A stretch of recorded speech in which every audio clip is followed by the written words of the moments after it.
సునాదస్వరము April 24.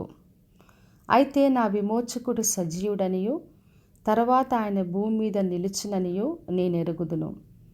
యోబు గ్రంథము 19వ అధ్యాయము 25వ వచనం. మరి యోబు ఈ మాటల్ని చెప్తున్నాడు, నా విమోచకుడు సజీవుడు అని. మరి మన దేవుడు విమోచకుడుగా సజీవుడైన దేవుడుగా ఉన్నాడు. అదే ఈ రోజున వాగ్దానం చేస్తున్నాడు. మరి యోబు జీవితం చూసినప్పుడు ఆయన అన్నీ కోల్పోయాడు. మరి ఆయన ఆస్తి కోల్పోయినాడు, ఆయన పిల్లలు అన్ని సమస్తాన్ని కోల్పోయాడు. శరీరం అంతా బలహీనపరచబడింది.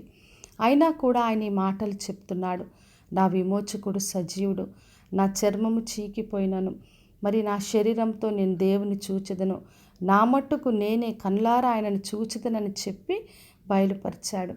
మరి యోబు గ్రంథం 42వ అధ్యాయంలో చూసినప్పుడు మరి దేవుడు సమస్త క్రియలు చేయగలడని యోబు గ్రహించాడు.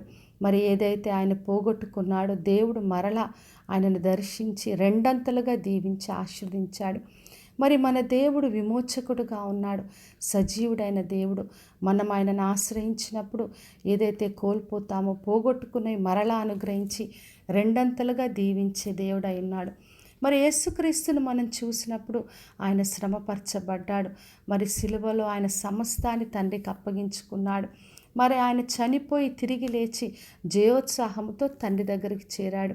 మరి ఎప్పుడైతే శ్రమ వేదన మనకు కలుగుతుందో మనం దేవుని పైన ఆశ్రయించి ఆధారపడి ఆయన చేతికి అప్పగించుకున్నప్పుడు దేవుడు సమస్తాన్ని అనుగ్రహించే దేవుడై ఉన్నాడు. మరి రోమీలకు రాసిన పత్రిక 5వ అధ్యాయం 3 నుంచి 5 వచనాలు రాయబడి ఉంది. శ్రమ ఓర్పును, ఓర్పు పరీక్షను, పరీక్ష నిరీక్షణ కలగజేయదని ఎరిగి శ్రమలయందు అతిశయపడుచున్నాం. ఎందుకనగా ఈ నిరీక్షణ మనల్ని సిగ్గుపరచదని రాయబడి ఉంది. కాబట్టి నా ప్రియ సహోదరి సహోదర, ఎటువంటి శ్రమ అయినా ఏ పరీక్ష అయినా అధైర్యపడొద్దు. ఎందుకంటే ఈ నిరీక్షణ మనల్ని సిగ్గుపరచదు. దేవుని అందు ఆశ్రయించి ఆయనందు నమ్మకంతో విశ్వాసంతో కనిపెడదాం. ఎందుకంటే మన విమోచకుడు సజీవుడు. ఏ విధంగా యోబును దీవించి కోల్పోయింది మరలా రెండంతలుగా అనుగ్రహించాడు, అదేవిధంగా దేవుడు ప్రతి ఒక్కరిని దీవించి ఆశ్రయించే దేవుడు. కాబట్టి విశ్వాసంతో ఆయనను ఆశ్రయించి ఆయన నుండి రెండంతలుగా మేలు పొందుకుందాం. ప్రార్థన చేసుకుందాం. పరలోకమందున మా తండ్రి, మా దేవ, ఈరోజు ఇచ్చిన వాగ్దానం కొరకే వందనాలు. దేవా, మీరు సజీవుడు విమోచకుడుగా ఉన్నందుకు స్తోత్రం.